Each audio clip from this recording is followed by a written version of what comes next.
My running journey began when I was a teenager. I was extremely inconsistent with my running. I probably run once or twice a week. I wouldn't run for a whole month or two, and then I'll run again.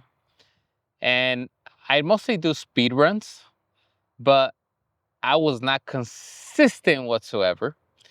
But there's something about working out at night, which I used to do when I was a teenager. I'm 33 now. And there's something about speed and darkness that is just captivating to me.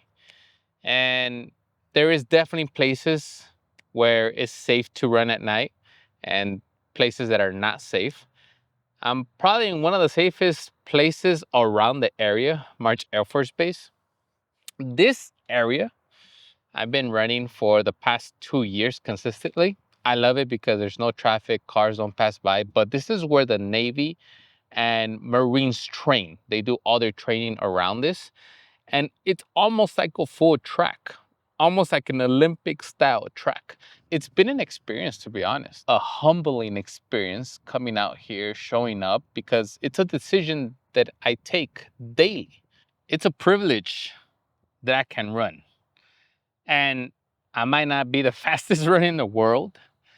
And I'm far beyond the numbers and the pace.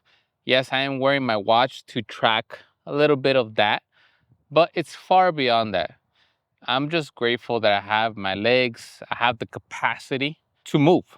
Not a lot of people have that capacity. So there's a lot of levels to this, not just coming out and running. I appreciate that I have what it takes to do these things. And it all started with walking. So when I got my hernia surgery, I started from walking to jogging to now running. That was about 6 years ago. And now I'm starting from zero again. I had an ankle injury that set me back almost like a year and a half. And now we're structuring things very differently. We're looking at our training program very differently. And we're approaching it in a way that, you know what, I'm here doing my best. And if I can't run at the pace that I want to, no big deal. I have an ankle. And there was a point where my ankle kind of scared me. It wasn't recovering because my ego was getting in the way. I pushed too hard. I wasn't letting my ankle rest. I wasn't taking days off. I wasn't doing the things to recover my ankle. And I was just making it worse, to be honest. So I didn't want to lose my fitness. But when you get injured or when you get surgery, I mean, you're bound to kind of start from 0 or 10, 20%. That's just the name of the game.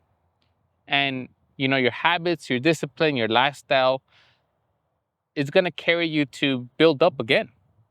And that's the beauty about what I'm doing here now, that I'm grateful beyond all measures that I'm finally at 100%, like from top to bottom, bottom to top.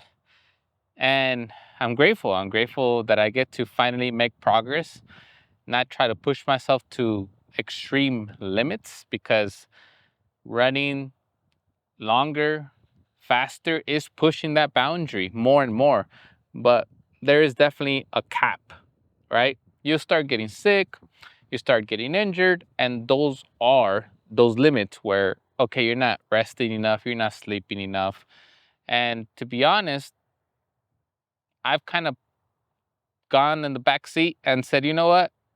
I'm not going to push too hard. I am going to push, but I'm not going to push myself to the point where I'm jeopardizing my health. I'm jeopardizing body parts that I need daily for this that I'm not even getting paid to do full time.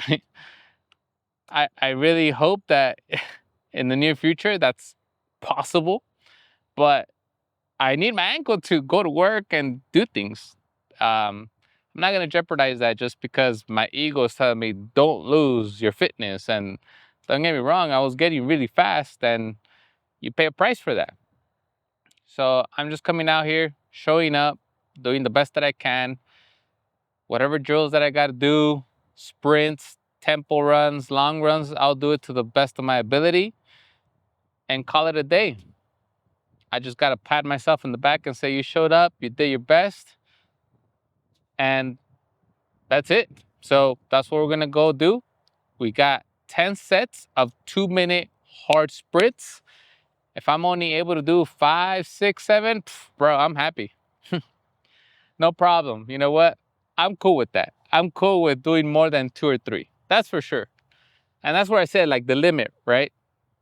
Pushing just enough where I'm not jeopardizing myself. So let's go do the work, feel good about it, and keep making progress. That's the name of the game.